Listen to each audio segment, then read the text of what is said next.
그런데 페스트가 절정에 이르러 그 재앙이 이 도시를 힘을 다해 내리치고 결정적으로 휩쓸어 버린 동안에 얘기를 하기 전에 다시 돌이켜 적어야 할 것이 남아 있는데, 그것은 랑베르와 같은 마지막으로 남은 사람들이 행복을 되찾고 또 그들이 모든 타격과 대결에서 지키고 있는 그들 자신의 몫을 패스트에서 구하기 위해 퍼부은 절망적이고도 단조로운 끈질긴 노력들이다. 그것은 바로 그들을 위협하고 있는 굴종을 거부하려는 그들 스스로의 방식이었으며, 또 비록 그 거부가 필시 또 하나의 다른 거부만큼 효과적인 것은 아니었지만, 필자의 생각으로는 그것도 그 나름대로의 의미를 제대로 지녔고, 또 그 허영과 모순 자체 속에서도 그 당시 우리들 각자의 마음속에 깃들어 있었던 자랑스러운 그 무엇을 증명해 주기도 했다고 생각한다. 랑베르는 페스트가 그를 덮쳐버리는 것을 막기 위해 투쟁하고 있었다. 그는 합법적인 수단에 의해서는 이 도시를 빠져나가기가 어렵다는 확증을 얻었기 때문에 다른 수단을 써보기로 마음먹었다고 류에게 말한 적이 있었다. 이 신문 기자는 우선 카페의 보이부터 손을 쓰기 시작했다. 카페의 보이란 을의 모든 일에 정통한 법이다. 그러나 그가 물어본 처음의 몇몇 보이들은 그러한 종류의 계획을 제재하기 위해 마련된 아주 엄중한 형벌들에 대해 특히 잘 알고 있었다. 한 번은 그가 선동자로 취급당한 일까지 있었다. 그는 할 수 없이 리유의 집에 가서 코타르를 만난 후 어느 정도 일을 진절시킬 수 있었다. 그날 리에와 코타르는 그 신문기자가 관청에 가서 행한 허황된 행위에 대해 또다시 얘기를 하고 있었던 것이다. 며칠이 지나서 코타르는 거리에서 랑베르를 만났는데, 그는 이제 어느 누구와 만나더라도 한결같이 솔직한 태도로 대했던 것이다.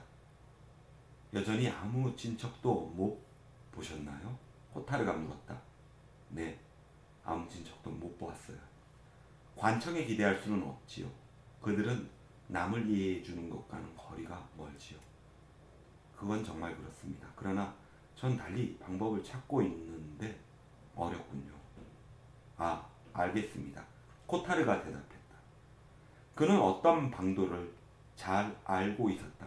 그래서 어리둥절한 랑베르에게 자기는 오래전부터 오랑의 모든 카페에 단골로 드나들고 있으며 그곳에 친구들이 많이 있고 그런 종류의 일을 하고 있는 어떤 조직을 알고 있다고 말했다.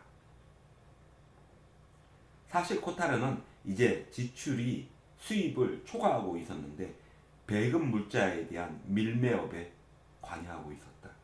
그래서 그는 계속 값이 상승하는 담배와 싸구려술을 되팔곤 한 덕분에 드디어는 얼마간의 재산을 모으고 있는 중이었다. 그거 확실한 겁니까? 람베르가 물었다. 네, 나에게 그런 제안을 해온 사람이 있어요. 그런데도 당신은 그 조직을 이용하지 않았단 말입니까? 의심하지 마세요. 사실 나는 떠날 생각이 없었기 때문에 그걸 이용하지 않았지요. 내겐 그럴 만한 이유가 있어요. 코타르는 호인 같은 태도로 대답했다. 한동안 침묵을 지키고 있다가 그는 다시 덧붙였다. 당신은 그 이유가 무엇인지 알고 싶지 않습니까? 아마도 나에겐 관계가 없는 일 같은데요. 랑베르가 말했다. 사실 어떤 의미에서는 그것은 당신과 관계가 없지요. 그러나 다른 의미에서는 어쨌든 단 한 가지 명백한 것은 우리들이 페스트와 접하게 된 날부터 나는 여기 있는 게 더 좋아졌다는 것입니다. 랑베르는 그의 말을 주의 깊게 듣고 나서 말했다. 어떻게 그 조직과 선이 닿을 수 있을까요? 아, 그건 쉽지는 않아요. 나와 같이 갑시다. 코타르가 대답했다. 오후 4시였다. 무더운 하늘 아래 도시는 서서히 열기로 익어가고 있었다. 모든 가게들이 발을 내리고 있었다. 차도는 한적했다. 코타르와 랑베르는 상점들이 늘어선 길로 들어서서 한참 동안이나 아무 말도 나누지 않고 걸어갔다. 이 시간은 페스트가 눈에 보이지 않는 때이기도 했다. 이 침묵, 이 색채와 동작의 죽음은 재앙의 침묵과 죽음인 동시에 여름의 침묵과 죽음이기도 했다. 주위의 공기가 답답했는데 위협으로 오므라든 마음 때문인지 또는 먼지 때문인지 열기 때문인지 알 수가 없었다. 페스트를 찾아내기 위해서는 관찰하고 숙고하지 않으면 안 되었다. 왜냐하면 페스트의 징후라는 게 음성적인 것으로 밖으로는 표면화되지 않고 있었기 때문이다.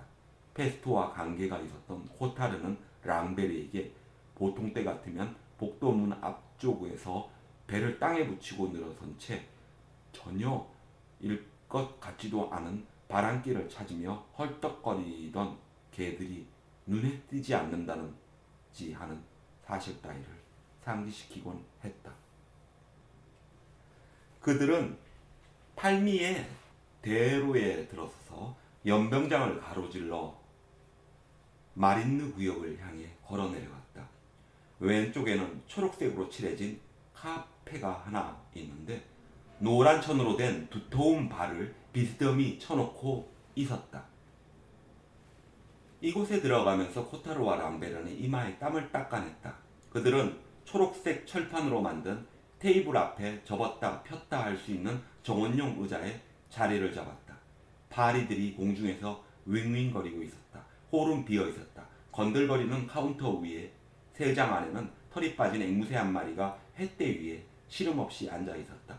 전투 장면을 그린 낡은 그림들이 벽에 걸려 있었는데 그을음과 두터운 실처럼 엉킨 거미줄에 덮여 있었다. 모든 철판 식탁 위에 그리고 랑베르 앞에 놓인 식탁 위까지도 닭똥이 말라붙어 있었다. 그들은 어둠침침한 구석에서 잠시 바스락거리는 소리가 난 뒤 아주 멋진 수탉 한 마리가 껑충껑충 튀어나올 때까지는 왜 그렇게 되었는지 잘 이해가 가지 않았었다. 그때 더위가 다시 기승을 부리는 것 같았다. 코타르는 우섯을 벗어젖히고 철판 식탁을 두드렸다. 푸른색의 기다란 앞치마를 두른 키가 작은 한 사내가 안에서 나오더니 멀리서 코타르를 보고 인사를 했다. 그는 발길로 수탉을 걷어차 쫓아버리고 나서 다 가까이 다가오더니 수탉의 소란스러운 소리에는 아랑곳하지 않고 무엇을 들겠느냐고 물었다. 코타르는 백포도주를 주문하고 나서 가르시아라는 사람에 대해 물었다. 그 땅딸보의 얘기로는 벌써 며칠 전부터 카페에 나타나지 않았다는 것이었다. 그 사람 오늘 저녁에는 오겠지요? 글쎄요. 상대방이 대답했다. 그런 자세한 것까지는 알 수가 없지요. 그렇지만 당신은 그 사람이 올 시간을 잘 알고 있지 않나요? 알죠? 그러나 그게 중요한 것은 아니에요. 단지 그 사람한테 소개시킬 친구가 있어서 그러는 거지. 보이는 앞치마 자락에 땀에 젖은 손을 문질렀다. 아, 선생님께서도 그 일을 하시는군요. 그래요. 코타르가 대답했다. 그 땅 딸보는 코를 훌쩍거렸다. 그러면 오늘 저녁에 다시 오십시오. 제가 그 사람에게 애를 보내겠습니다. 밖으로 나오면서 랑베르는 코타르에게 그 일이라는 게 무엇이냐고 물었다. 물론 밀수입니다. 그들이 상품을 시의 문으로 통과시킵니다. 그리고 나서는 아주 비싼 값으로 팔아넘깁니다. 그렇군요. 랑베르가 말을 받았다. 서로 짜고 있는 일이겠죠? 바로 그렇습니다.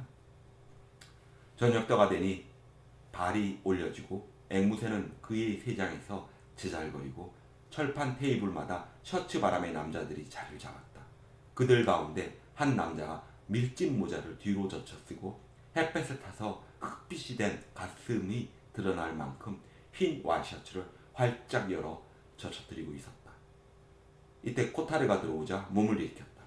단정하고 햇볕에 탄 얼굴, 검고 작은 눈, 하얀 이빨과 손가락에 두세 개의 반지를 끼고 있는 모습이 대략 30살 정도 되어 보였다. 오래간만이요? 그가 말했다. 카운터에서 한잔 합시다. 그들은 말없이 한 잔씩 마셨다. 나갈까? 가르시아가 말했다. 그들이 항구 쪽으로 내려가는 길에 가르시아가 웬일이라고 물었다. 코타르는 그에게 랑베르를 소개하는 것은 정확하게 말해서 일 때문이 아니고 단지 밖으로 나가는 문제 때문이라고 말했다. 가르시아는 담배를 피우면서 똑바로 걷고 있었다. 그는 랑베르에 대해 말할 때 그라고 부르면서 질문을 했다.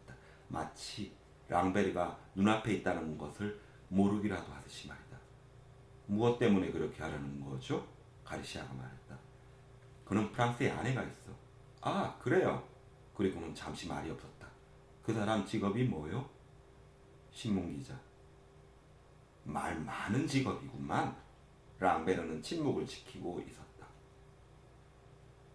이 사람은 내 친구요. 코타르가 말했다. 그들은 말없이 걸어가고 있었다. 선창가에 도착했는데 그 통로에는 커다란 철조망이 쳐져 있고 통행이 금지되어 있었다. 그러나 그들은 거기까지 냄새가 풍겨오는 정어리 튀김을 팔고 있는 작은 간이 식당을 향해 발걸음을 옮기고 있었다. 어쨌든 간에 가르시아가 결론을 내렸다. 그 문제라면 내가 아니라 라울이 있어야 돼요. 그래서 그를 찾아야 해요. 쉽지는 않을 거요. 아, 코타르가 힘을 주어 물었다. 그는 숨어 있어? 가르시아는 대답하지 않았다. 그는 식당 옆에서 발길을 멈추더니 처음으로 랑베를 향해 몸을 돌렸다. 모레 11시 시내 꼭대기에 있는 세강 건물 모퉁이에서 봅시다. 그는 떠나려는 표정을 짓더니 다시 두 사람에게 몸을 돌렸다. 돈이 들 겁니다. 그가 말했다.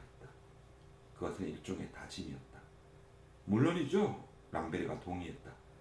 잠시 후 신문기자는 코타르에게 감사하다고 말했다. 아, 아닙니다. 그는 기분이 좋은 듯이 대답했다. 도와드리게 되어 즐겁습니다. 더구나 신문 기자시니까 언젠가는 제게도 도움을 주시겠지요. 그로부터 이틀 후 랑베르와 코타르는 그 도시의 꼭대기로 향하여 나 있는 그늘도 없는 큰 길을 기어오르고 있었다. 세강 건물의 일부분은 병원으로 바뀌어져 있었다. 그런데 그 커다란 문 앞에서 사람들이 서성거리고 있었다. 그들은 허락되지 않는 면회를 혹시나 하는 생각에서 또는 한두 시간 후면 쓸모가 없어질 정보라도 접해볼까 해서 몰려든 사람들이었다. 어쨌든 이처럼 사람들이 모여들므로써 지나가는 사람들이 많았고 이러한 점에 대한 고려가 가르시아와 랑베르의 회합 장소로 선택되는데 관계가 있으리라고는 추측이 당연히 들 것이다. 이상하군요. 코타르가 말했다. 이렇게 귀엽고 떠나시려고 하다니 말입니다. 어쨌든 이곳에서 일어나는 일들이 재미있는데 말입니다. 나는 안 그런데요. 랑베르가 응수했다. 물론 위험한 일도 겪게 됐지요. 그러나 아무튼 페스트가 퍼지기 전에도 위험한 일은 항상 겪었지요. 차의 왕래가 잦은 내거리를 건너는 것만큼 위험한 일 말이죠. 그때 류웨이 자동차가 그들 앞에 와서 멈추었다. 타루가 운전을 하고 있었는데 류웨이가 반쯤 졸고 있는 것 같았다. 그는 잠에서 깨어나 서로에게 인사를 시켰다. 우리는 서로 아는 처지입니다. 타루가 말했다. 같은 호텔에서 묵고 있으니까요. 그는 랑베르에게 시내까지 태워다 주겠다고 제의했다. 아닙니다. 우리는 여기서 누굴 만날 약속이 있습니다. 리베는 랑베르를 쳐다보았다. 그렇습니다. 랑베르가 대답했다. 아, 코타르가 놀라서 말했다. 의사 선생님께서는 알고 계셨나요? 저기 예심 판사가 오네요. 타루가 코타르를 보며 알려주었다. 코타르는 표정이 변했다. 오통 씨가 정말 길을 걸어 내려오고 있었는데 힘차면서도 절도 있는 걸음걸이로 그들 쪽을 향해 다가오고 있었다. 그는 이들 앞을 지나면서 모자를 벗어 인사를 했다. 안녕하세요, 예심 판사님. 타루가 말했다. 판사는 차에 타고 있는 사람들에게 인사를 하고 뒤로 물러나 있는 코타루와 랑베르를 보고 정중하게 머리를 숙여 인사를 했다. 타루는 연금 생활자와 신문 기자를 소개했다. 판사는 잠깐 하늘을 쳐다보더니 정말 슬픈 시기라고 말하면서 한숨을 쉬었다. 아, 타루씨, 사람들이 그러는데 당신은 예방 조치를 하시느라 바쁘다더군요. 저로서는 뭐라의 찬사를 말씀을 드려야 할지 모르겠습니다. 의사 선생님, 당신께서는 병이 더 확대되리라고 생각하십니까? 리웨는 그렇지 않길 바랄 뿐이라고 대답했다. 그러자 판사는 하나님의 의도는 인간으로서는 헤아릴 수 없는 것이니만큼 희망을 저버려서는 안 된다고 몇 번씩이나 되풀이 말하는 것이었다. 다루는 이번 사건 때문에 일이 크게 늘어났냐고 물었다. 반대입니다. 우리들이 이른바 법이라고 부르는 일에 관해선 사건들이 줄어들고 있습니다. 제가 심리하게 된 것이라고는 이번에 새로운 조치 때문에 생긴 중대 범법자들 뿐입니다. 전에는 이토록 법이 잘 지켜졌던 경우가 좀처럼 없었습니다. 그것은 과거의 법보다는 분명히 좋기 때문에 그런 모양이지요. 타루가 말했다. 판사는 지금까지 자신이 보였던 몽롱한 듯한 태도에서 벗어났다. 허공에 매달린 듯한 시선도 바뀌었다. 그러더니 차가운 시선으로 타루를 쳐다보았다. 새로운 조치가 무엇 했나요? 그가 말했다. 중요한 것은 법이 아니라 처벌입니다. 우리로서는 어쩔 수 없었습니다. 저 사람이 원수 제1호야. 판사가 자리를 뜨자 코타르가